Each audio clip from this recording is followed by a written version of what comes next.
coming in. Hi, Harvey. Hi, Cam. How you How are doing? you? Good, good. Good.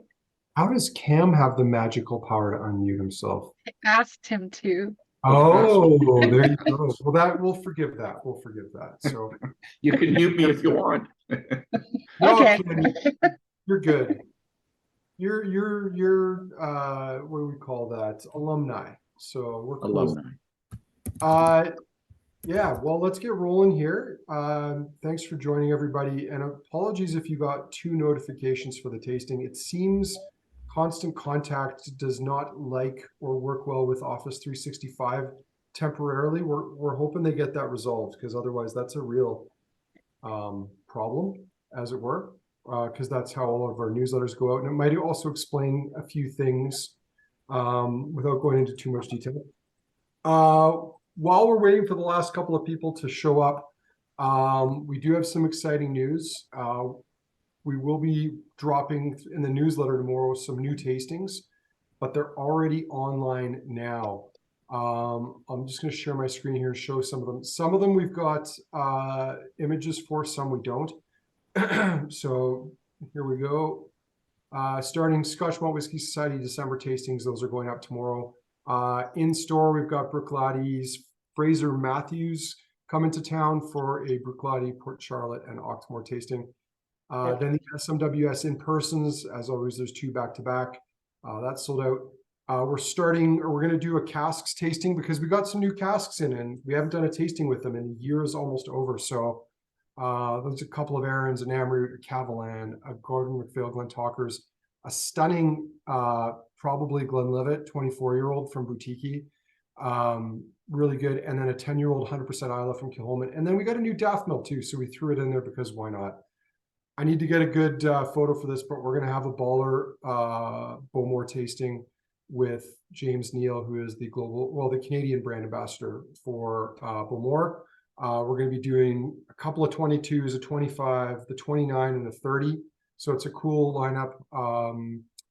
We've got a BenRiach tasting coming because there's 5 new BenRiachs in. I saw Bill Somerville's on this tasting, so he probably just got wet hearing that. Sherry bombs and other dark drams, mostly Edward Aaron signatory, and a Gordon MacPhail. This is something also, this is stuff that came in recently that we're kind of dying to try.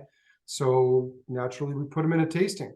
So those are things that are coming up in the not too distant future. I'm sure most of you guys know how to find those, but I put it there anyway. And the one last one, the one big one, Harmony has been spearheading the completion of this, but our whiskey calendars are nearly ready as well. I think some of you were able to start picking them up tomorrow, others Thursday and Friday, but it is coming to be. We have been hard at work. Like, you got what, 150 boxed up today, something like that? Yeah, 167 will be ready by like 10 a.m. tomorrow, ideally. I mean, we have an order tomorrow, but I'm confident. Yeah, We're gonna do it. It's happening. Long ready. story short, the whiskeys have been poured for like a month. The labels took a little longer to get to us than expected, but they're almost done. If you're interested and you haven't got one yet, I just threw the link in the chat. We have less than 100 of the 450 calendars left, so they're going fast. And we filled them all this year. Everything in there is specifically chosen for cool factor. There's a lot of stuff that we've been able to put in that's never been in before. So we're really excited to share that with everybody. But that's not why we're here tonight. We're here to talk about BenRiach and GlenDronach. And we have Calin Manuel from Brown Forman with us tonight. Calin, thanks for joining us. Thank you for hosting, Andrew. I'm really happy to be here. Excited to try these malts. That enthusiasm is awesome. We'll just try to hang on to that as long as we can. Harmony's with me as well. I've had a long relationship with BenRiach and GlenDronach. I remember when they were relaunched, when the distilleries, they used to be both run by Chivas. BenRiach was bought by Billy Walker, I think around 2008, if that rings a bell, somewhere in that neighborhood, 2006. They basically took it from being a bulk producer for blends to focus on single malts. And about 7 years ago, Brown Forman acquired BenRiach and GlenDronach. from the BenRiach Distillery Company, and that's where it is today. They're still focused on single malts. I was at GlenDronach less than 2 weeks ago, which is cool. I haven't been there in a long time. Beautiful distillery, and the 21. I sampled it at the distillery with some other things, and the 21 is still lovely. So I'm excited to go through that. But before we dive in, Calin, anything you want to talk about BenRiach or GlenDronach? Mainly just, you kind of touched on it there with Brown Forman coming on. They also brought in industry phenom that now runs all of the master blending for the 3 distilleries, BenRiach, GlenGlassaugh, and GlenDronach. Dr. Rachel Berry is pertinent and probably the main force behind what we have in front of here today in this tasting lineup, except for one little old beauty that you saved. So I'm very excited to talk about that. But no, she has been instrumental in the new core range launch with the 12, the 16. She was even the sole person that hand selected the single cask we're going to try in our 3rd whiskey tonight. So without further ado, I'm very thirsty. Yeah. Well, let's dip in. So we're starting with the BenRiach 12 year, and I'm going to share my screen here so that you can all see what we're sampling. Because you've got the wee bottle, you don't have the full size one in front of you. But here we go. That's right. That's the wrong page. There we go. Bottled. It's bottled 46%. Is that correct? 12. Yeah, 46. Different And styles. It's 46% alcohol by volume. Combination of ex-bourbon, virgin oak, and port casks. One great thing about BenRiach and GlenDronach too is that we are solely aging for that amount of time in each of those barrels, and then we're blending. So there's no finishing. There's no 12 years in ex-bourbon and then a little lick of sherry for the last 3 months. This is 12 years or more in each of these barrels. So combination of ex-bourbon, that's going to bring us lots of spice notes, lots of sweetness from vanilla. Just nosing it, everyone go right ahead and dive in. Orchard ripe fruit should be popping out. A little bit of a smoked honey glaze. There is no peated whiskey with this, but a little bit of that toasted note from the eclectic cask of BenRiach. And then finally on the nose, we've got that bit of oak spice. Lovely little whiskey. Predominantly sherry cask takes over these 3 cask maturations. And in addition with the port cask, we've got a new sort of intensified big fruit that comes through. So if you all like, let's have our first sip. Cheers. Yeah. Cheers, everybody. Slange. Obviously, like one of the things that's cool about the distillery is when it went from being part of a big multinational focused on blends to independent, and then now under Brown Forman, is that you had such a variety of casks being filled that allow you to pull something like this together, as you said, without finishing, which is what a lot of other companies have to do just by virtue of the stocks that they actually have. Right. Yeah, it's got a very interesting nose to it. It's still malty, quite malty for its age, which I love. Lots of like jujubes, kind of almost like a yogurt note coming off of it as well. Yeah, it has sort of a thickness. Go ahead, Harmony. I might have cut you off there. No, it just I have a peach yogurt in my fridge right now, and there's like these little wisps of those stone fruits in here. Not as peachy as my yogurt, but it's in there for sure. I'm sure it'd be a great pairing. Oh, probably. And then the palate brings in that orchard fruit notes. With BenRiach, we do 4 washes in our wash system before we get into fermentation. So we're pulling as much of that sugar right out of all of that barley as we scientifically can, which gives us that fruit forward nose, as well as a lot of those bright white sort of soft orchard fruits on the palate, like smoked applewood, a little bit of honey maple, and spiced pear. I get a little bit of like a white pepper and like a little bit of minerality too on the finish as it lingers. Yeah, same here. What does the crowd think of BenRiach 12? Oh, right, you're all muted. Yeah, so muted. Thumbs up or down. What we like to say is feel free to throw your comments in the chat if you have tasting notes, things you want to put out there. I see we've got Sammy on the line here tonight too. But yeah, feel free to throw that in. There's something surprisingly reminiscent to me, and it could be, Calin, you were talking about how the sherry is quite dominant and it carries through, and I think that's true. but there's like an oak spice coming from the ex-bourbon that's to me quite reminiscent of American whiskeys. And that's what it was making me think of, like almost like a sour mash bourbon on the nose. I could get that. Yeah, and it it wouldn't surprise me, just based on what other American whiskey companies Brown Forman owns. There could be a little bit of a specific bourbon and or sour mash whiskey that they've involved. Mm-hmm. Yeah. But yeah, Harmony, your comments on the mineralities bang on. It's like it's got a very dry, kind of flinty minerality on the palate. Yeah, Mhm. it's very nice. It has a nice evolution. At the beginning, it's like very fruity, very honeyed, and like almost viscous. You get that creamy note, and then you get in all those like big spicy notes, peppers, and then for me, like just like dry minerality, but you're still salivating. Um, Right, it's right. got a good ABV on it, which is nice for an entry level whiskey. Mhm. And that sort of that tannin plays in right at the end too from the sherry and the port cask coming in. But very soft whiskey, very approachable. Wonderful price as well for a 12-year in this day and age, I believe. I don't quote retail prices; I always get them wrong. But a really nice entry level to the wider range of and new core range to BenRiach. Mm-hmm. Well, and maybe while we're on that point, this is a good point to maybe talk about that a little bit, because there's a smoky 12 as well, isn't there? Like as part of Correct. what, Yeah, yeah. so part of the core range, we've got smoky and unpeated options. Of the 10-year, we have, and I may get this wrong because I don't have my notes with me. Again, we've got 3 different casks that come through. And then when we switch to a peated 10-year, we're introducing, I believe it is Jamaican rum that is slightly peated, and just a lovely, lovely little expression. And then into the 12-year, we've got a peated 12-year called the Smoky 12. There's my website. Thanks, Andrew. We've got a great peated 12 there that is really nice as well, but in parts a lot of virgin oak as well as that sherry. And I am stumbling on what third barrel. Perhaps Nicole knows. And that's in, Just that in as the a smoke, full the smoky disclosure, 12? everyone, Nicole is my boss, so she's here checking up on me, There right, you go. Nicole? Marsala. Marsala, thank you.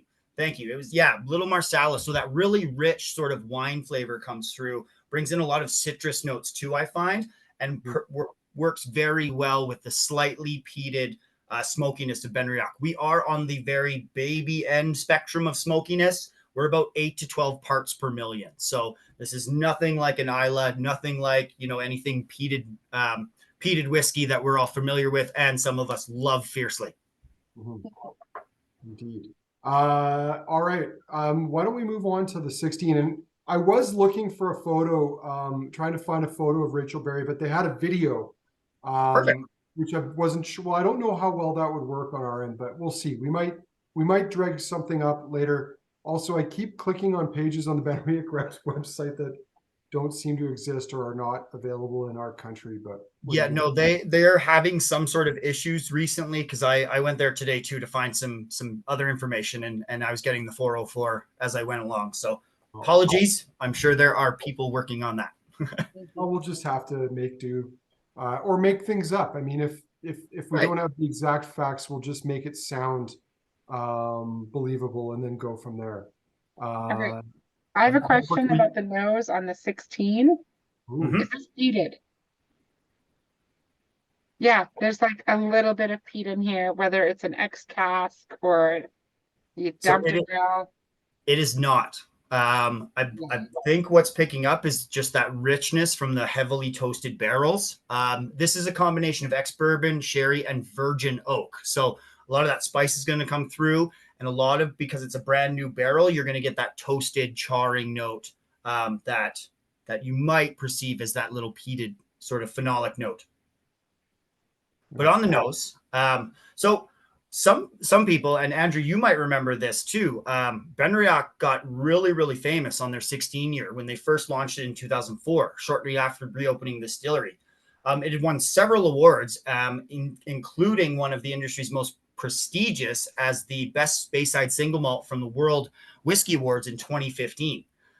demand has rapidly increased over the year, and we've been actually unable to bottle this single malt at this significant age, just to enjoy the maturation journey of BenRiach spirit. So we're really happy to have this back in the market in full force. It is literally only a few months in Alberta, so there isn't a lot of distribution on it, and not a lot of people have tried this. So really nice though. On the nose, we've got that baked apple that comes through, creamy hazelnut malt, with overtones of that spicy ginger. There might be a little apricot in here that some people might pick up, and as well as, again, we bring the honey through.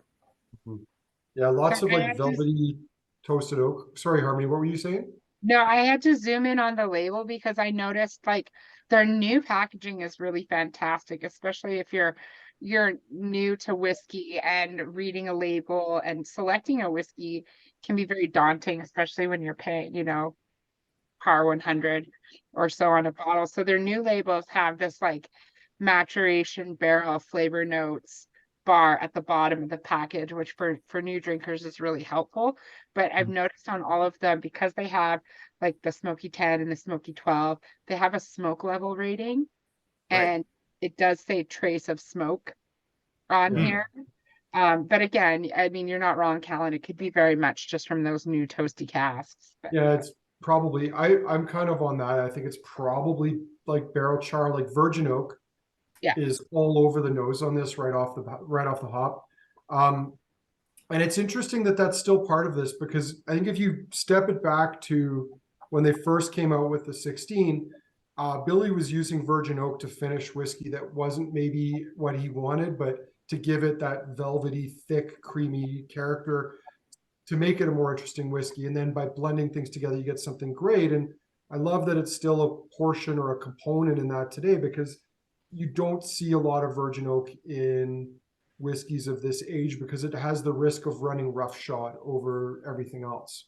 Right. We can run into the problem of over oaked way too fast, especially when we're dealing with a gentle new make spirit like BenRiach. And then on the palate, if we've not sipped it yet, we should have that stewed apple, nice and spicy though, stoned fruit, a mellow nutty oakness should come through, honey malt, and a bit of a candy peel. yeah, in the chats, Cam says he's getting like a strawberry Twizzlers on the nose. For me, it's like I'm getting a lot of the cask notes. Like I can taste the age on here. It's kind of wet wood for me, and big spices. Not so much fruity on the palate, but for me, like oaks and spices and tannins and vanillas and. It's all kind of apple honey for me. And is it 43? Is that the ABV on the 16? We are 43, yes. 43, okay. The nose to me is just, it's so complex. There's loads of fruit on there. I find that the palate's still good. I'm not getting as much of that expressive fruit. I'm getting more like almonds, marzipan, malt, some nutty tones. Yeah, very malty, which is great. And it is nutty on the nose. Like I like almonds, and like, I mean, maybe I've been eating too many lately, but hazelnuts. So I've been having a lot of hazelnuts lately. But now that I have 3 or 4 sips, that nuttiness is growing. Nice, real rich almond, soft but rich. Lovely little whiskey. Yeah, yogurt and Quaker's Harvest Crunch granola. The fruits are starting to come out a little bit. Some nice spice. It's not overly oaky or spicy, which is nice. It's quite warming. I should have. I don't know, Harmony. I don't know if you have it. I should have brought a thing of water down to. Okay, I have some. Chemistry. I have my pipette here, but just in the 30 minutes that it's been in my glass so far, it's changed so much. Really? I don't think I'm going to add any water until we revisit and see if it needs it, because I think just a little time to kind of air it out is going to make a really big difference in allowing those kind of fruits and creaminess to show those melon notes. I think that's a good plan, because mine's not been in the glass that long. So I'm going to let mine breathe and see what happens. While we're doing that, You know, we didn't really give a lot of context for BenRiach when we got started here, but I'm happy to share a little bit. BenRiach was opened by the owner of Longmorn Distillery he'd founded Longmorn in 1893, and he opened BenRiach in 1898, I believe, for more capacity. I think the guy's name was John Duff. You are correct. For some reason that's in my brain. But the most salient point about BenRiach was that it only operated until about 1902, until what was called the Pattison whiskey crash, and it shut down. Like a lot of distilleries, probably, you know, close to 100 distilleries over the space of a decade or two closed. But BenRiach survived because Longmorn kept operating, and they continued to use the warehouses at BenRiach to store casks from Longmorn and other distilleries. And it wasn't until 1966 that it reopened.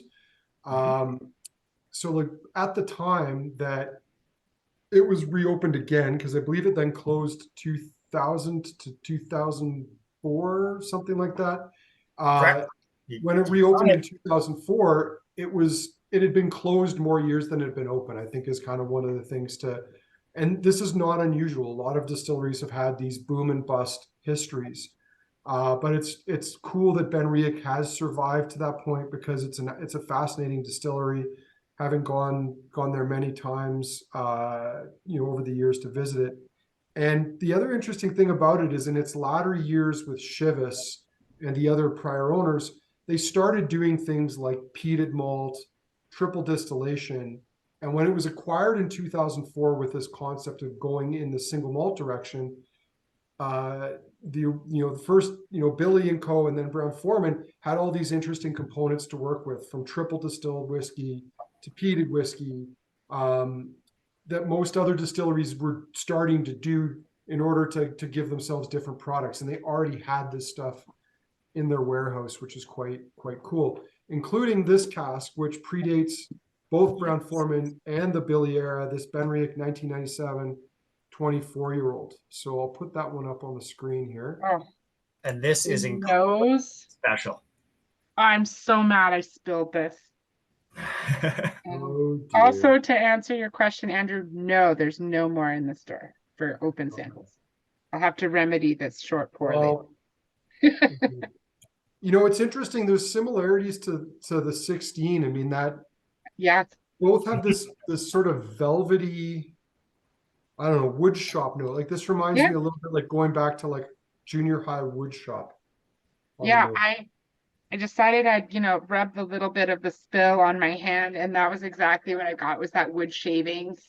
Again, that kind of warehouse wood note. There's also a really deep vanilla here, a nice creamy sort of sweet note that I think brings into a little bit of a raisin and possibly citrus as well. Mm-hmm. But I'm cherishing this. I've only poured just the little bit, so I can have a little bit more later on my own. I spilled more than that on my desk. So. Oh, poor Harmony. I know. Presented though 56.5 0.6%, 8 alcohol by volume, picked for Alberta by Dr. Rachel Berry. And just on the screen there, you might have saw in the quick little notes, there's only 176 bottles in the world of this. Mm-hmm. Yeah, and they're all right here in Alberta. I was talking to Dr. Rachel Berry a few months ago, and she doesn't even have this bottle anymore. Like, it's gone. She doesn't have it. So she spoke to it from memory, and found her notebook and was like, oh, this is what I remember.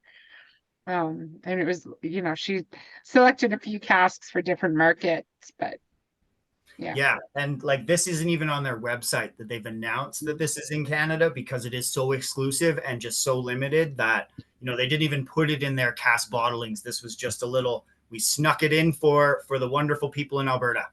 Yeah. The nose on this is really nutty, like beer nuts, candied almonds, like maple walnuts, like just tons and tons of that. Mm-hmm. And it's starting to go tropical. There's a pretty big firm oak backbone and spice that I like too. And even like an espresso bean, like kind of coffee coming off of it. The palate though is lovely too. I kind of went with the old school blender's glass on this, because really wanted to be able to exaggerate and emphasize the aromas on it because it is lovely. Mhm.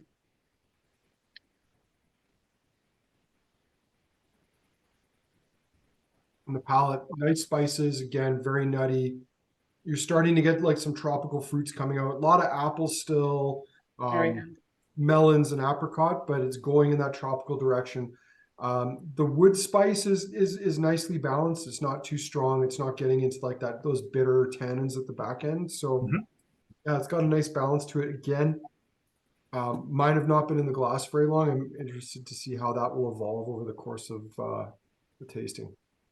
Yeah, mine's been out for, well, maybe 10 minutes before the show. And I'm getting a lot of lemon right on the finish. And just even now, it's sort of lemon, lots of that sort of spice to it, Oh, there's and, some nice and a spice bit for of sure. honey. There's tons of honey.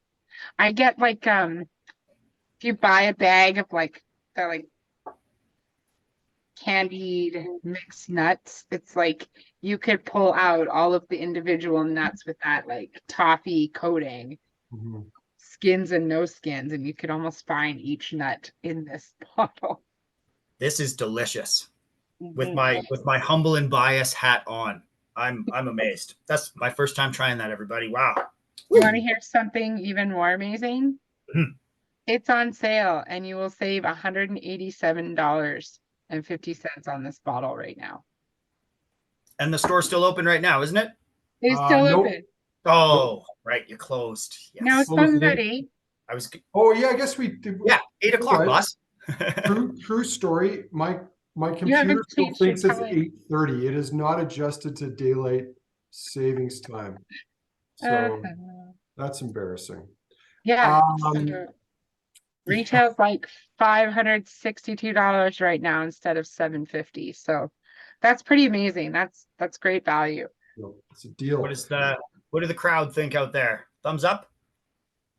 I think Or we all got Yes, short board on this one. No, just you, just Okay. Harmony. Short port herself. Sparks was short. I saw it. Uh, all right. We're gonna shift over to GlenDronach. Now, Calin, I'm interested to like, I don't know how much you know about this, but I'm interested if you know anything about the origin story of GlenDronach, because there's different origin stories of GlenDronach, and there's one that I prefer because Okay. it is by far the better story. But I'm interested if you know much about James Allardyce and the origin of GlenDronach. So I know what the company has told me to learn, but so I'd love to know what else is in the industry in terms of stories. But very flamboyant James Allardyce way back in the early 1800s. Excuse me.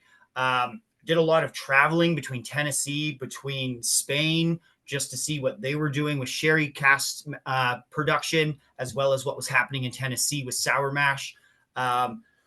Very flamboyant, had a lot of friends as well. He knew the Duke of Gordon, that also helped with the Excise Act and moving into the taxation and legalization of distillation. But that's sort of the high level notes. Andrew, what stories have you got?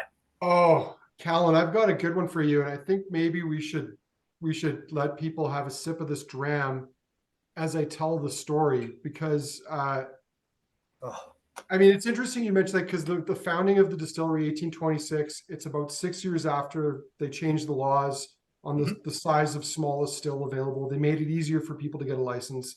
So it was easier to start a distillery and start making whiskey. What was harder was to find a market for your whiskey and start selling it.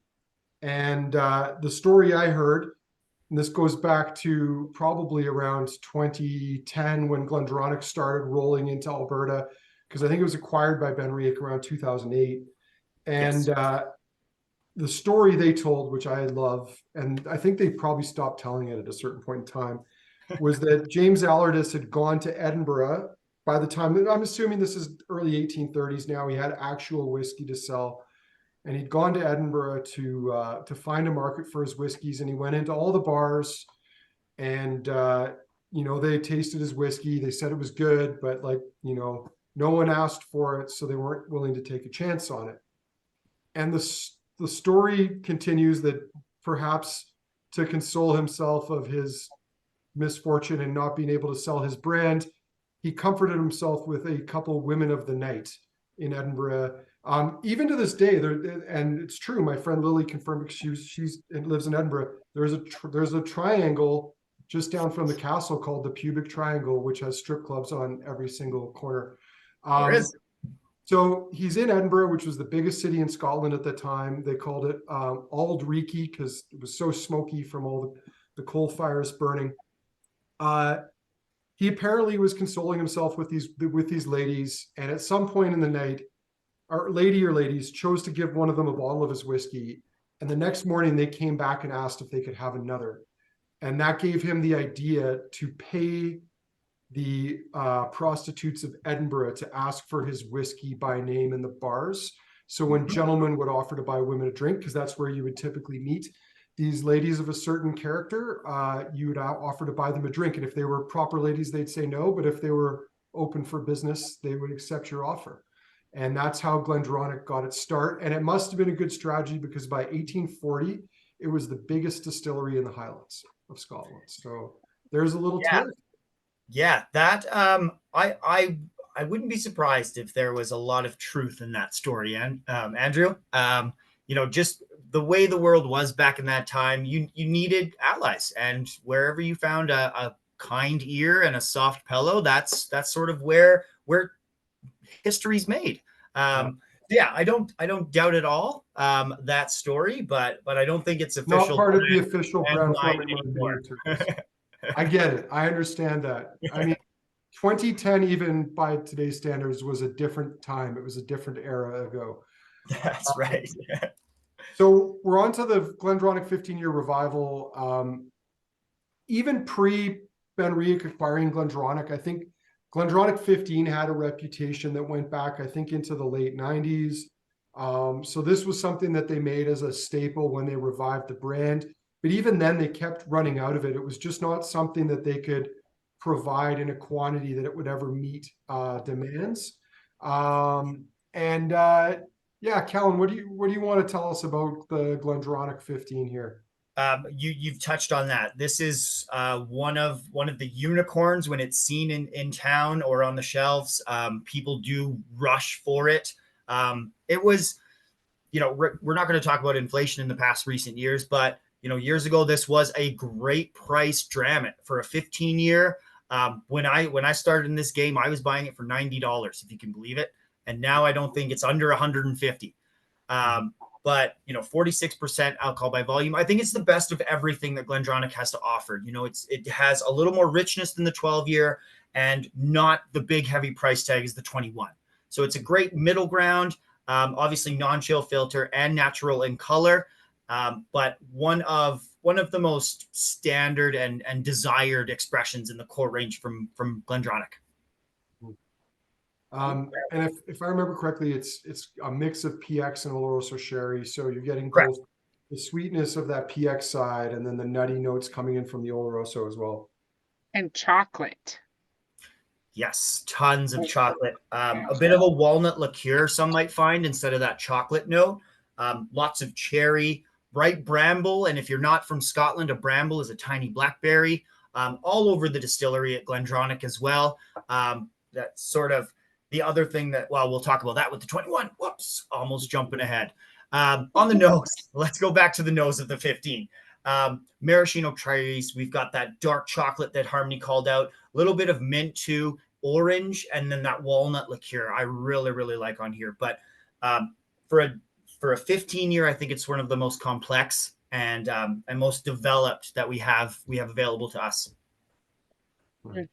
There's like this drying like tea tannins almost on this. Reminds me of like an orange pico tea. Right. Yeah, I think tea's a good call in the nose. There's like a cold tea with like Demerara sugar dregs. Yeah. There's a little hint of that Oloroso, a little bit of chocolate, but it's not overly sherried on either the nose or the palate.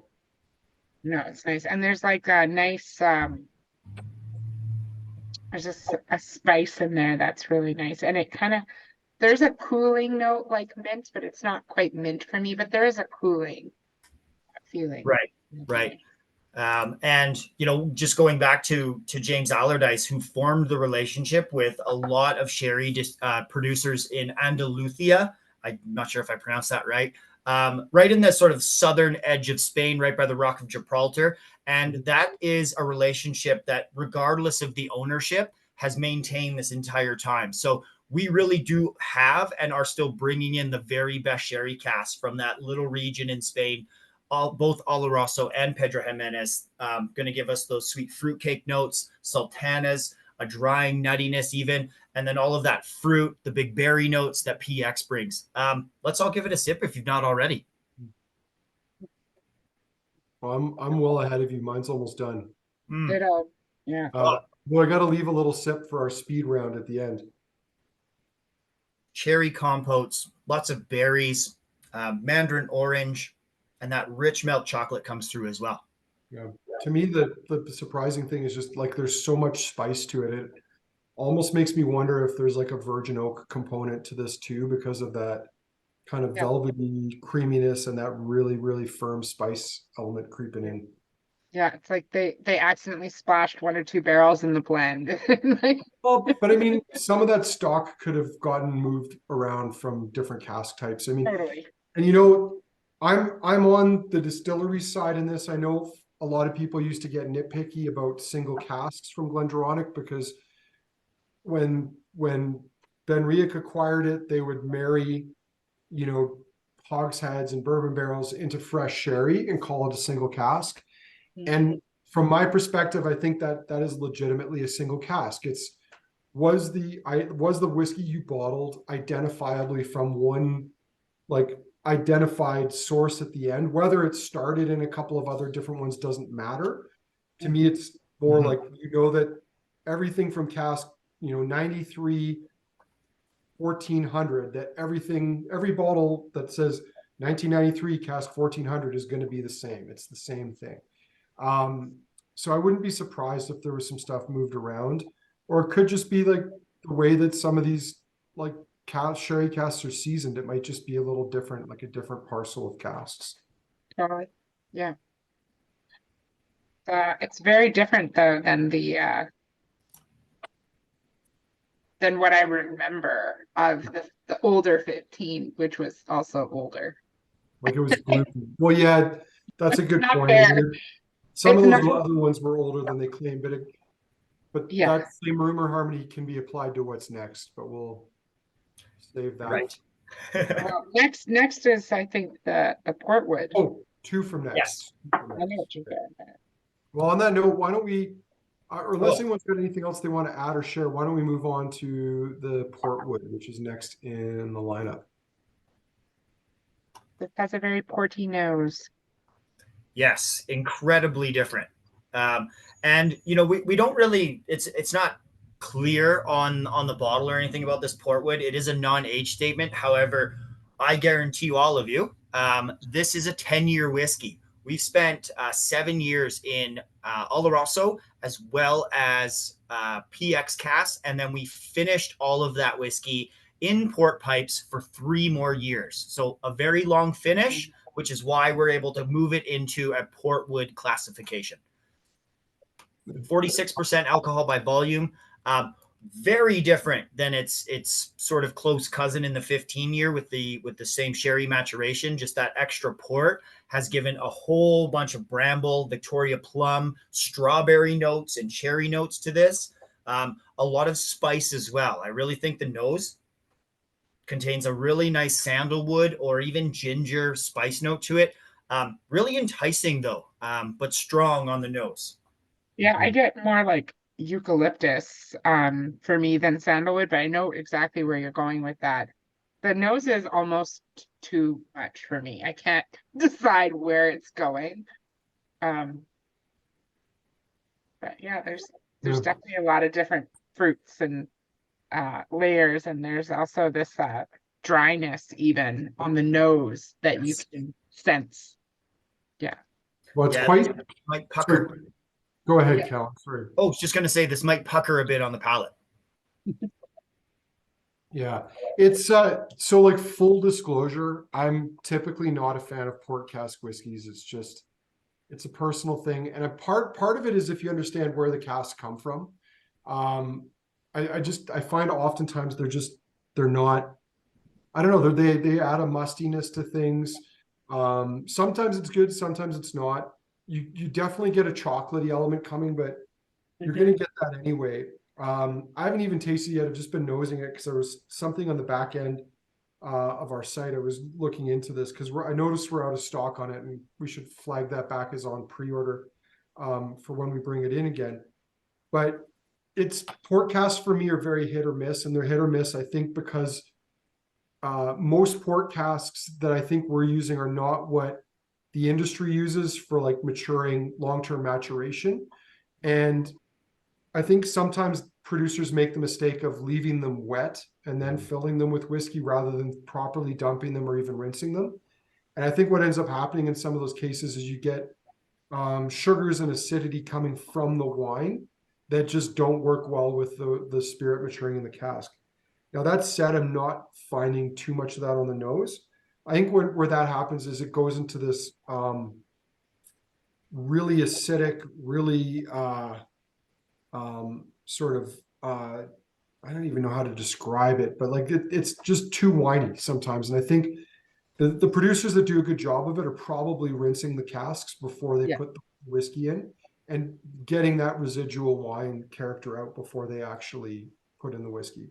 Well, I maybe will agree with Tom Rand's comment then that there's almost this sour note on the nose that is like a wine gum or even maybe rhubarb, like But that I think acidity. I don't think that's too surprising because like the port industry typically looks for what they call dead wood. So they use like really old wine casks that are not going to add wood character to the wine. They just want a vessel for oxidation. And as long as you rinse it and you do that, you're not going to get a huge amount of oak impact. You might pull a bit of port from the wood, but it's really just a vessel for oxidation and a lighter maturation than you would get from sherry, like PX or Oloroso. Right. But this doesn't have a really winey profile to me. The wine gums, I mean, I get that note in a lot of whiskeys, but I don't associate wine gums with wine being in the whiskey. It's just a flavor profile. There is quite a bit of acidity on this though. Even on the palate, it's zippy. It gets me right into the front of my gums, actually, on my lips even. Really Lovely. deep, dark, mean- like a black plum note for me. Blackberries, black currants, even dried cherries. Does anyone pick up a bit of a gingerbread or shortbread note? I mean, ginger spices maybe, but not the full-on cookie. I mean, it is going into like tawny port kind of nutty, earthy tones. So for me, I think that's where the finish is. Like it's identifiably has a port influence to it for sure. Yeah. Yeah. Yeah, Port and then also not one of my favorites, but this is it's showing itself nicely. It's not taking a step back either and being like, oh, I'm port over here. It's like, hey, I'm port, I'm here. yeah, and the finish I find has a lot of orange peel. The sultana comes back again, and then that lingering sort of cherry cake or fruit cake, if you will.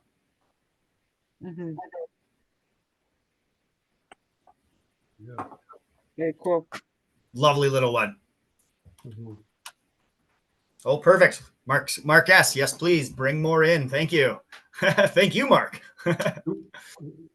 We will. Worry not. We'll resolve that. And in fact, I've just gone onto the site to tag that as a pre-order. So cool. So the next whiskey has an interesting backstory to it because the next one we're on to is not something you can buy at the moment, unless I guess you're going to go to an auction site, because it is the GlenDronach 18. But this GlenDronach 18 was bottled prior to Brown Forman acquiring GlenDronach, and then as a quirk of the liquor laws in Alberta, if you have the rights to a brand but it's being transferred to somebody else and you hang on to casks of or cases of said product, you can sort of hold the brand hostage. And essentially, this is stuff that was just being held because there was a dispute between the old owner and the new owner. And we don't need to go into too much of this, but the 10-year-old vintage bottlings like the 09, the 10, and the new 11, or is it the new 12? I think there's a new 12 coming Yeah, out. 12. They were all done because Alberta couldn't access certain whiskeys in the GlenDronach portfolio because of this quirk of our rules here. So this has been sitting in my office for years. And when we did this tasting, I was just like, you know what? We should put this into a tasting because, I mean, it's just sitting in my office, and why sell it to somebody who might flip it or, leave it on the shelf for another 5 to 10 years? Let's open it and share it with friends. So this is that GlenDronach 18 from about 7-8 years ago. It's got some bottle aging on it too in my dark Gorgeous. office cupboard. Look at the color. I mean, you all Yeah. have glasses, you can see. But for this. Darker than the 21. Just an amazing whiskey. I have the new notes on our new one, everybody, so I'm not going to speak to this. But let's all let the experts, Andrew and Harmony, tell us what they think. This is going to be amazing. It's classic Christmas cake, treacle, sticky toffee pudding. It's going into really bright tropical tones too. Incredibly soft. It's so soft. I mean, a big part of that though, Calin, is this has spent 7 years in the bottle. Like there is an element of that's called old bottle effect. And granted, this is not a very old bottle, but it's old enough that leaving it in the bottle is going to have a bit of an impact on the spirit over time. Right. And is that sort of just from itself relaxing, the actual spirit relaxing, because we're not getting too much oxidization.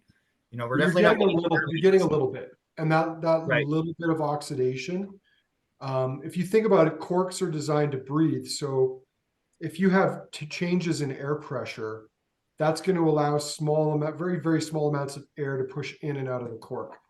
And so it's an oxidation that happens over a very, very long period of time. As long as the cork is still good and intact. So this is just, this is, really what this is stuff that BenRiach had bought, and whether they finished some of it or not, this is all stuff that predates that 2004 acquisition.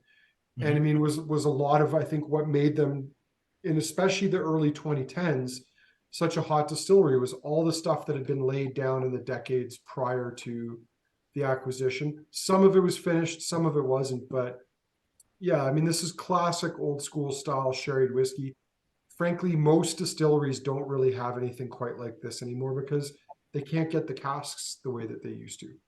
Yeah, exactly. The really good barrels, the really, really good stuff has just been used. And, we can only use a barrel maybe 4 or 5 times at most before it just isn't doing anything but oxidizing, as Andrew mentioned earlier. But no, very special to try something that you cannot buy unless you're going to pay an arm and a leg for it. Yeah. Cool. Well, let's go back to something that you can, Harmony, did you have anything you wanted to add there? Or? Well, I agree with your notes, but there's also a savoriness to this that we didn't really touch on. I get like a sauteed mushroom and a bit of like a soy hoisin sauce underneath it as well. Some umami and definitely and earthiness. Yeah, like it starts out tropical, but for me the finish is very very food-like and kind of almost beefy. Well, it's eucalyptus. I know you brought that up before, but there's like this really prominent eucalyptus note on the finish. Yeah, it's fresh, it's refreshing. It's interesting because there's a lot of sherry, but there's a nice balance to it too. It's not one-dimensional. Yeah, there's like a truffle oil note in there for me. That's very cool. Yeah. Cool. Yeah. All right. Let's go back to something you can have. Now, the interesting thing about this one is, well, actually, we'll let Calin introduce it, and then Harmony's got some theories on this one, I believe. Perfect. Perfect. This is the GlenDronach Parliament. The reason why we call it Parliament is for over 200 years there's been a murder of rooks that have lived at the distillery, and they try to roost right in these old warehouses, right on the distillery site. And for GlenDronach, as long as the rooks are on site, it's good for the whiskey. So they're sort of keepers of this wonderful space, this wonderful distillery and brand. And we honor that by calling it, sorry, of course, I just jumped over that. It's called the Parliament of Rooks. Oh my gosh. Sorry, everybody. Calin, I think we all knew where you were going. So, yeah, you know, right. Just put the pieces together and, you know, we'll all end up at the same spot. Cut him off. No. Yeah, I know. Like, and I've literally only sipped half of what I poured myself. So it's been a long day, everybody. No, the Parliament of Rooks live at the GlenDronach Distillery, and as long as they're there, it's good for the whiskey. So we take a big pride in this.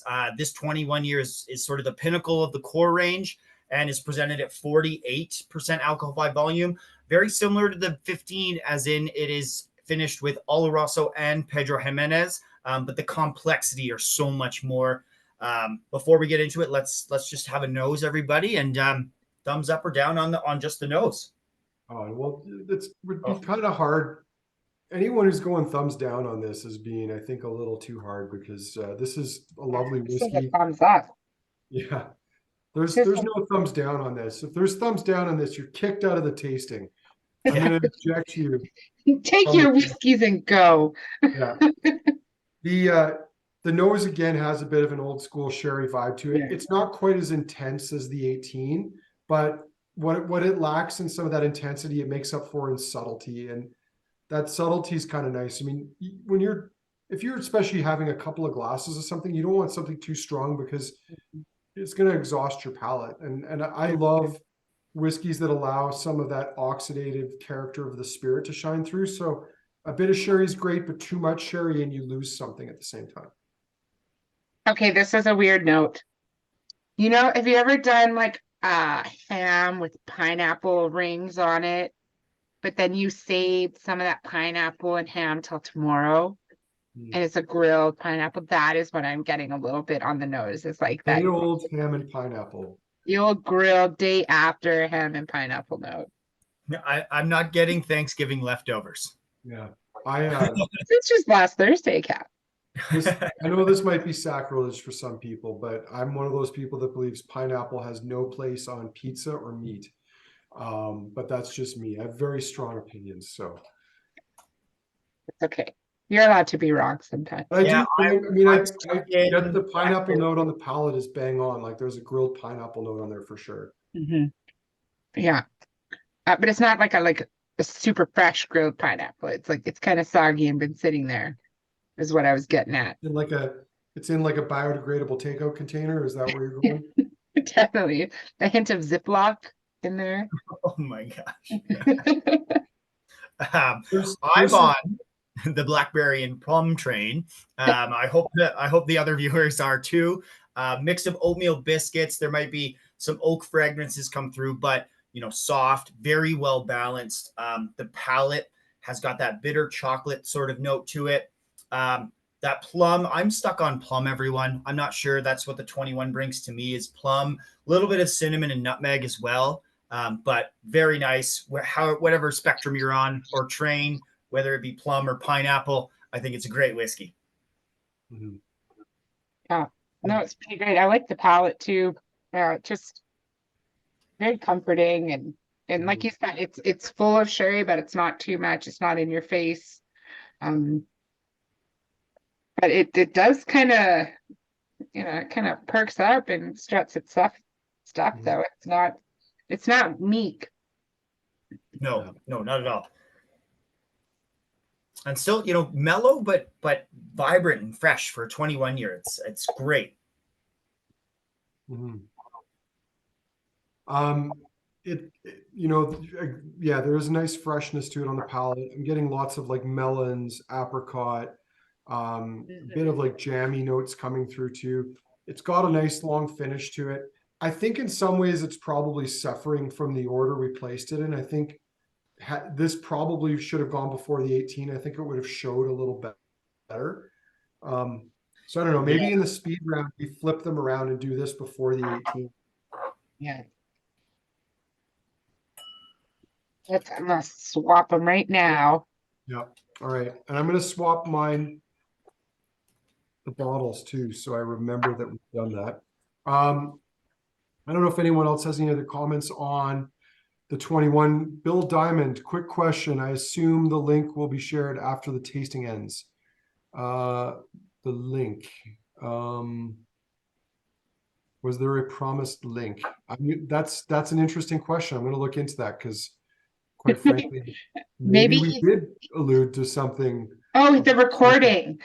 No, Bill, we Oh. need to edit it first and then we'll put it on our Facebook and YouTube page. So it's usually a couple of days behind.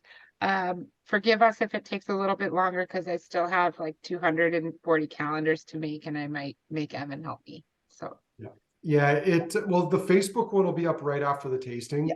Yeah. And you should be able to find it at kensingtonwinemarket.com. The YouTube one takes a couple of days to get the link up. So, but we have a YouTube page. You can search it out. I highly recommend you look for our very first YouTube video. The whole reason we set up the page in the first place, which was to share a video of a steamroller crushing tiny samples of the Northern Border collection. There's a big story there behind it, but it's sort of funny and might make you laugh. And if that happens, everybody wins. Okay, let's go on to, let's go back to the first whiskey. We're going to go through one more time, just see how everything has shaken out over the course of the tasting. When that's done, I'm going to share the poll and you all get a vote. Now, if you're sharing a video link, in theory, at least, you only get one vote, though. You can log in if there's two of you. I'll let you into the chat if you want to join on your phone or something, just so that you have a chance to vote. Otherwise, you're going to have to come to an agreement on what the vote is. But I guess I that's don't know. between you. I would enjoy like a little bit of a shoving match between these two gentlemen here to get to the keyboard. Who, Bill and company? Yeah. Bill and not sure who's with Bill, but Bill and the guy with Bill. So, okay, back to the 12-year. How's the 12-year showing after? Beautiful. Going through the lineup. Extremely tropical. Wow, well, loads of berry fruits for me. This is like Yes. raspberries, blueberries, strawberries, and like Oh. jammy as well. Yeah, Yeah. that orchard fruit. I find the spice is dialed up a little bit, or maybe I'm getting a little burnt out on my receptors, but No. On the palate, the spices are showing well. There's a nice maltiness to it, lots of fruit. I think that whiskey is showing a lot better now that it's had a little bit of time to breathe, which probably is true of a lot of things. I think a lot of people open a bottle, like take the seal off, crack the cork, pour a glass, and they expect it to be like its best right off the bat. Some of these things need a little bit of time to open up, and I think that 12 definitely benefited from a little time, even after everything else we've gone through in this lineup. Mhm. It's fantastic, actually. I really Mhm. am enjoying it. All right. Calin, 16. any other or 16? yeah, no, I'm happy with the 12 if you are. No, I great am. move. I like that you're keeping us on the speed round, because sometimes the speed round It's the second round. it gets into a rut and it takes a little longer to get through than it should. Perfect. I got my watch also started for 45 seconds. Okay. Yeah, 16. Red hamster shavings.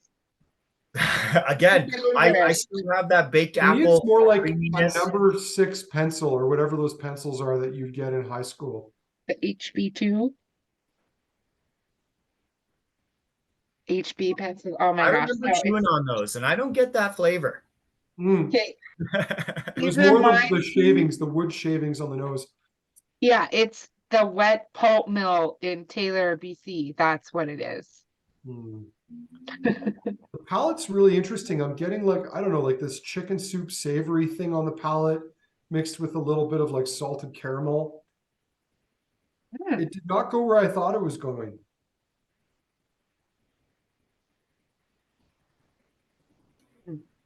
But the palate is smoothed right out. Almost no spice to it. Lots of stewed apple, stone fruit. Oh, and then honey just coats the sides of your tongue. Yeah, there's a nice finish to it. Some oak spices creeping out. That's showing a lot better than I think it was at first as well. It's starting to show its age in like the best possible way on the palate, and I think that's that earthy, toasty, nutty thing coming in. So, yeah, I'm liking that. Mark, to your point about it should rest a minute per year. Maybe, I mean, there's some showmen out there. One in particular named Richard Patterson, who like tells you got to hold the whiskey in your mouth for as many seconds as it's years old. Don't do that. That's not how you enjoy whiskey. But definitely some things, it's funny. There's bottles that when we open them and pour them in the shop, you can tell right off the bat they're just tight. They need to open up. And I think both the 12 and the 16 showed well with a little bit of time, which is good. 97, 24-year-old. Well, I'll be quiet because this has really changed for me. So floral, decadent, and nutty on the nose. Mm-hmm. Toasted coconut, Marcona almonds, and some nice honey. And then there's this real spicy edge creeping in there too. Mm-hmm. Little citrus too as well. There's like a butter tart note. It's a good one. I like that. The palate, it's honeyed, creamy, earthy. Harmony, I think you were saying this in relation to the 16, but I'm getting it more on this now. Like it's probably barrel char, but I'm getting like a faint smokiness to this on the palate. I am And too. the bourbon cask that remind me of Michter's. Sorry, Calin, but like this No, is no this problem. is pre-bound Brown Forman at BenRiach. Right. Yep, It that's right. reminds me of Michter's. There's a Michter's note on this that I really like. You do like your Michter sour mash. Michter's sour mash is, sorry again, earmuffs, Calin. That's my bourbon. So I get the spices really ramping up for me too, and I know that 24 years in bourbon, that's got to happen. But I didn't find it earlier, so it's quite interesting. And then what I did call out earlier was a lot of lemon on the finish. I'm not finding that now. It's getting into more of like a honey and an orange citrus than that lemon, right? It's more of a deeper, not so sharp citrus. Like you're plugging things in there, and I'm actually seeing it in my head. Like I'm actually getting like this really fresh, like lemon zest, and even going into like a really hot limoncello on the finish. So it's interesting because I was gonna say like almost even like that Sicilian like mandarin liqueur. I was just thinking of like someone's grandpa's homemade limoncello from Italy. That's a little bit too high proof. Right. Yeah. Tom actually found a bit of a marshmallow note too, which I really like. Oh, nice. I could see that sort of sweetness mixed in with the toastedness, right? You get that sort of campfire marshmallow. Yeah.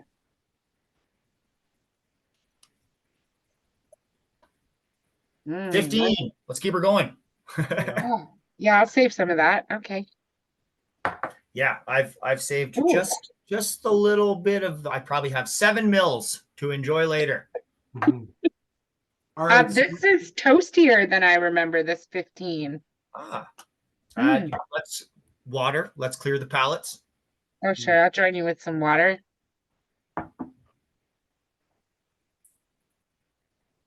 It's like it makes everything okay.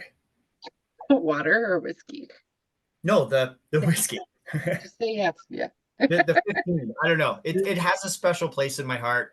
It's one of the earliest whiskeys I tried back when it was sort of pre-Brown Forman days. So very different than what we're trying today. But for some reason, it just seems like one of the best 15 years on the market for the price point.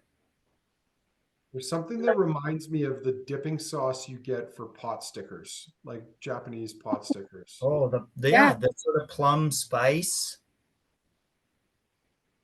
Interesting, yeah. But I do get that savory note along all of the GlenDronachs, that like Chinese food, Asian food savoriness that comes through. Evan would have a whole bunch of tasting notes for these. I know he would. He would, yeah.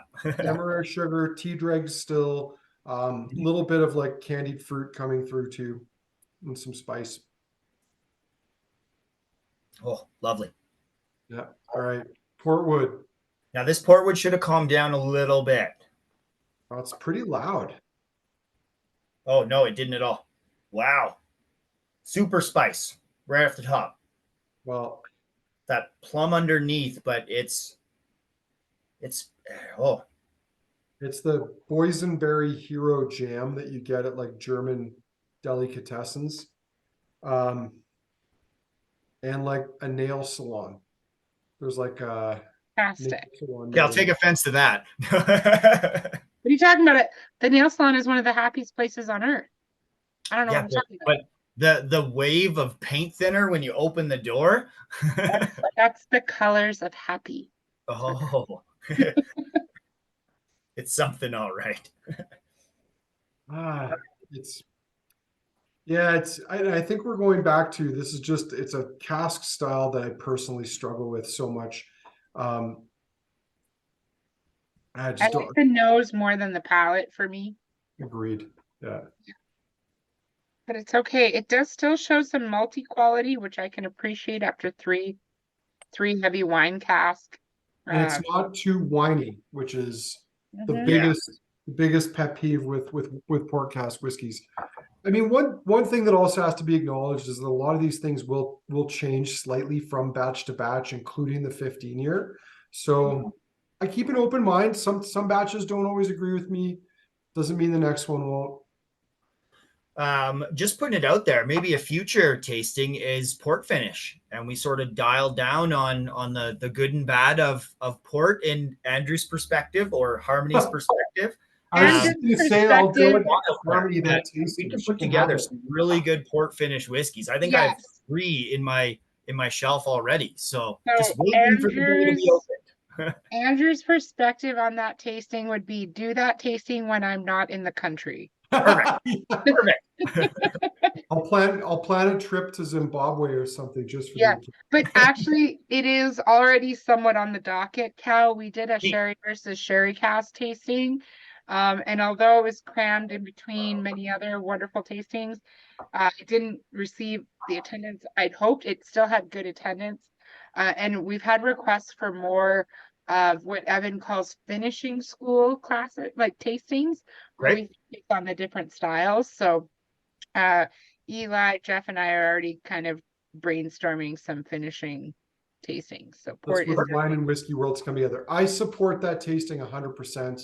oh yeah. Um, It might be a part 2, part 3, because we have so many ideas now and so many whiskeys to choose from. So Or maybe it's something for the January 18th event. you never know. You never know. I'm already ahead of you guys on the Parliament because wow. And Yes, we're man, jumping to 21. this whiskey makes the whole tasting worthwhile. Not saying that there's not good things ahead of it, but like this is enough for me to just justify a couple hours of my life. This is the kind of whiskey that I love. I feel like I need to just start slowly voluming Andrew down and then like slowly making his video smaller because he's just so happy. He's ready to just fade away into the glass. I don't know if this is just my screen that I'm making darker or no, it's just It's just yours. that doesn't. I can Batman in real life. I don't know that I can Batman from a virtual tasting. So, and it is a good move. I do love that move. Harmony. I remember a conversation, I believe it was with you, about this whiskey not being 21 years old. That is Does that correct. ring a bell? Do you want to elucidate for everybody else here? Let me elucidate a little bit. So during the time that GlenDronach was not in production, they still obviously had whiskey sitting in a warehouse somewhere doing glorious things in a cask. So for many years over the progression of the, let's say 2010 and forward, what we were being offered throughout the 10, 15, 18, 21 expressions over the time were much older. And so today, when you see a 2022 bottling of a GlenDronach 21 year, you're actually getting a large majority of 27 year. Or so that's the theory. But I would agree that there is something quite elegant and older in this whiskey that would elude me to think that that might still be the case.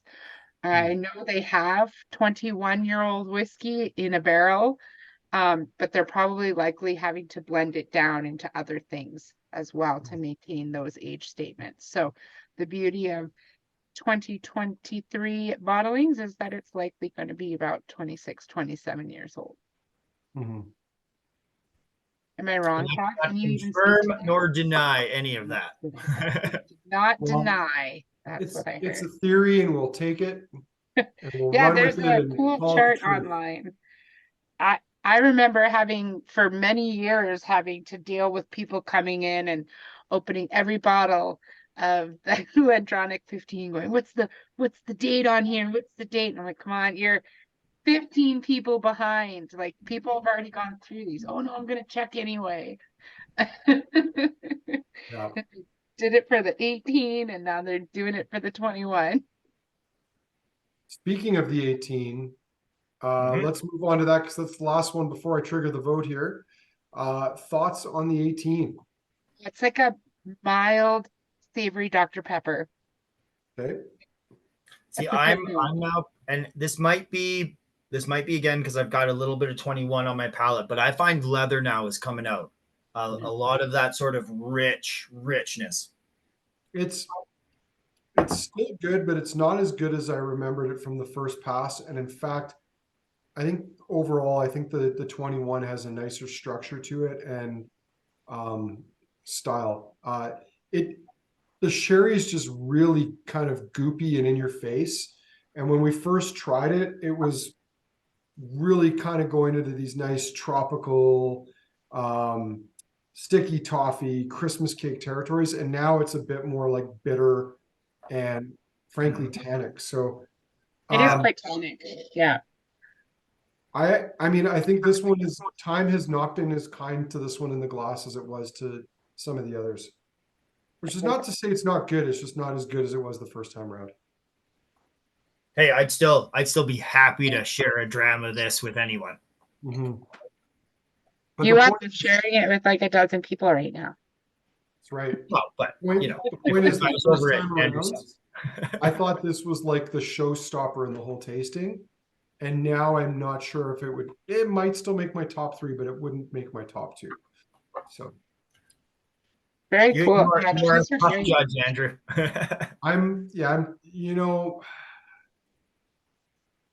yeah. You have to be, right? You do have to be because, I mean, not Well, all whiskeys are the same. Well, and Calin, I mean, this is the different, like, I suppose the difficult position between Harmony and I and say yourself is you represent a brand and the brand is great. Like that's the job. Like, whereas for us, we're kind of this filter between the brands and the consumer. And, reputation is built on honesty. And if we're not honest about something, then we lose that reputation. So even for us, it's a tricky place to be. I love, Evan and I were talking about this the other day. Like, we often get opportunities, we're invited to be judges for things. And neither of us want to do that because there's a political element to it that might interfere with people we do business with and objectivity. So, yeah, all of us, I guess, have filters and things that we have to deal with. But there's an element of it where, sometimes it's tough to be as honest as you want to be. But the nice thing is when things are good, they're good. And you can just be, frankly, really happy and honest about that. And almost everything in this lineup tonight, I think, is great. So that's a plus. Harmony's disappeared for a second. I'm going to trigger the vote. So you all get, where's our poll here? Oh, so funny story about that. There is no poll. Evan didn't create it for us. And because he created it, I don't have the ability to actually create the poll. So, Harmony, were you talking to me or should I mute you? I'll just mute her just to be safe. She might be talking to someone in her home. So instead of doing the poll, I guess what we're going to do is we're going to get you all to put your two favorites. Doesn't matter which is first or doesn't matter which is second into the chat. If there's two of you in the room, you can put Bill's favorites, Bill's friends' favorites, and then we get both. But I am interested to hear what your thoughts are. Calin, while we're waiting for Harmony to come back, and I realize these are all part of your stable, but if you had to pick two favorites for us, what would they be?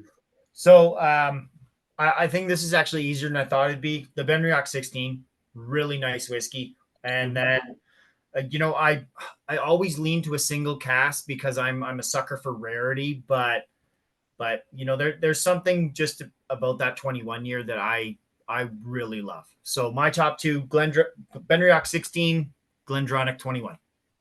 Cool. Okay. Harmony, you are muted, but do you have two favorites from tonight's lineup? Or three? Yes, I do. I mean, the 12 was quite lovely. I don't like the 16. It's okay. You can We'll revisit it again. Oh, yeah, we'll do it again. I'll show you how to like it. I really liked the single cask, BenRiach, and the nose is throwing me off here. I like the nose of the Portwood now, but I don't like the palate. And so number one would be the single cask. Number two is probably the 21, but what I would buy and bring home would be the 12. Yeah, I mean, I thought it just showed great. I have to agree with you. I think bang for buck, the 12 probably outperformed everything else relative to price in the lineup. A 12 is a lovely whiskey. Parliament for me stole the show. I think that's the best whiskey in the lineup. I'm going to give second place to the BenRiach 97 because I remember trying it 6 months ago. Like, didn't we put this into a tasting previously?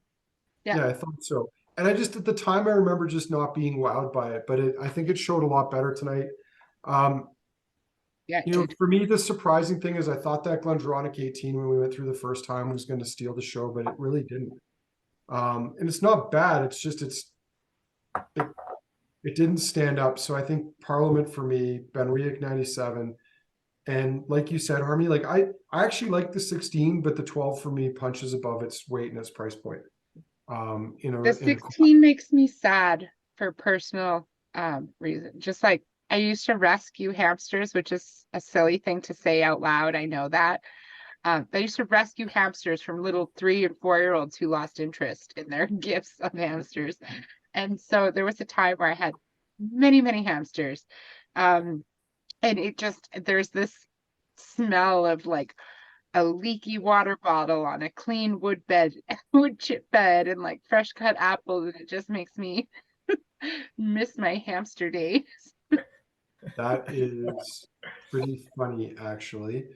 I mean, I've not had a ton of experience with them, but I do remember the smell. We had a classroom in Miss Palmerson's grade 6 class. We had gerbils and probably somewhat similar smell, aroma there.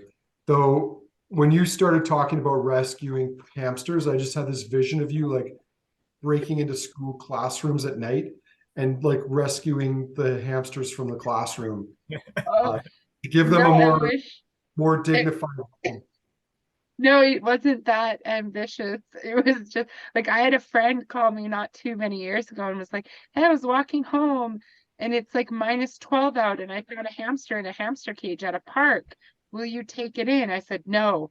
He's like, why? I'm like, it will be dead in 48 hours and I can't afford to bury another hamster in my backyard. She's like, well, what do you bury a hamster in? I said, in a cell phone box with like some nice tissue paper. So if you run out of cell phone boxes, you just go and buy a cell phone to get the box Upgrade to just bury in the case. hamster in the backyard. Yeah, yeah. Well, it was a tiny hamster. I could use an iPod box. Mhm. It's true. It's true. All very tragic and somewhat And I was morbid. wrong. It died like 16 hours later. So Well, I didn't I want to mean, I feel we're at a weird Celebrity inflection cancer. point where there might be more questions than answers, but You all have my Instagram. good for you for rest. I mean, it's the thought that counts, the heart.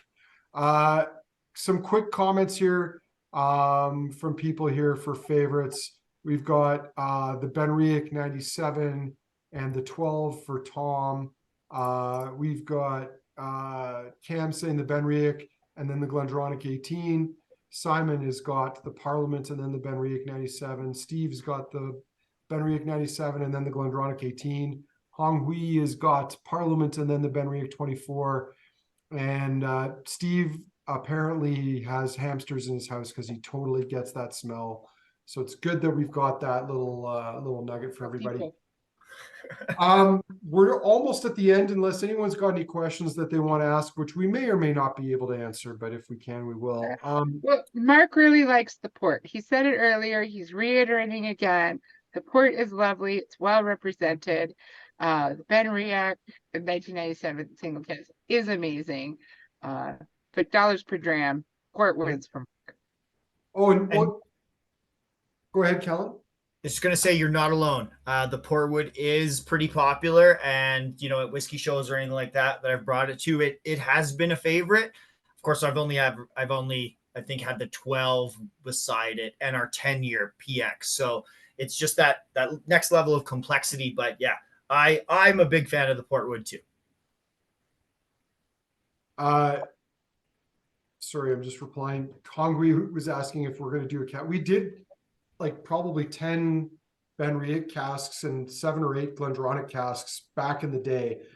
The world is a little different now than it was back then, so probably not as easy to manage. But I really like the 12 and the 16, and just because I don't love something doesn't mean it's not coming into the shop. So the Portwood will be back at some point. We usually have it in the store, so you can look forward to seeing that again soon. Calin, I had a question for you. I ran into God, who did I run into? Stuart Buchanan in Paris, the whiskey show. Went through the new Glenglassaugh range with him. Glenglassaugh, for those of you who don't know, is the other distillery behind GlenDronach and BenRiach. Will we be seeing the new Glenglassaugh range? Yes. So Alberta, being the lovely whiskey loving province that we are, we will see the new core range. So it's going to be a peated non-age statement called the Port Soy to honor the small little town that's just in between that Glenglassaugh sort of saddles between two small towns. One is Port Soy, the other one is Sandén. Sandén will be a peated expression, and then we're going to have a 12-year. That's going to complete the core range. And then very exciting, the next whiskey in age statement they will release and go up from there is 46 years. Wow. So does that mean like the revival and the Torfa is done? They are gone. If they're on shelves now, buy it up. There's no more coming in. Okay. Well, we did way back when bottle in 1972 Glenglassaugh 2, but that was 2 ownership groups ago. So Wow. Yeah. No, very exciting. I'm not sure on landing times for any of that. Stuart probably knows better than I would when this stuff's coming out, but I believe it's now starting in the US. So usually if it's in the States, we're under 6 months away from seeing it. Yeah, very, very cool. Okay. Before we wrap, Calin, anything you want to add, anything you want to throw out there? Just a thank you to everyone. I know it's what day is it today? Geez, I don't even know the day. It's Tuesday. Thank you for joining us on a Tuesday evening. I know everyone has busy lives now. Thank you, Harmony and Andrew, for hosting. I love being a part of all of these events, and once again, just an awesome lineup. And thank everyone for your time. Yeah, thanks, Calin. Harmony, anything you want to add? No, buy our calendar. I have paper cuts. No, It's pretty sweet. And there are some Brown Forman products in the calendar this year. there But are a few. but not because they made us put them in, because we wanted to put them in because we love them. I had nothing to do with it. Yeah, I want to say a big thank you, Calin, for doing this, but also a thank you to he and Brown Forman for covering, I think, a couple of products in the range, which helps keep the price down, and then it's all more affordable for everybody and everyone's happy. So thank you for that and ongoing support. Thank you, everybody. And as Harmony said, if you want a whiskey calendar, it's not too late, but it will be eventually. And we do tastings. We do 5 tastings throughout the month of December with those calendars, which is a big part of the. And we didn't even talk about in your Instagram, you talked about all these great perks, but you forgot to mention that buying a calendar gets you 10% off whiskey for the entire year of 2024. That's true. It does do that as well. So Yeah. it's Tom, pretty- do it. Like, wait, the entire 2023 or 24, all the 24. actual year coming up? The entire year. And we Oh, throw in the balance of 2023. It's that moment where you say, but wait, there's more. We got to work that in next time. So amazing. it's the ShamWow. It's the ShamWow twist. Yeah. I've got to ask my partner for a couple more shillings and I'll be on my way to the store. There you go. Well, listen, Calin, thank you. Harmony, thank you. Thank you, everybody who joined tonight. Hope you enjoyed the tasting. Hope to see you again soon. And until then, take care. Bye, everyone. Thanks, Andrew.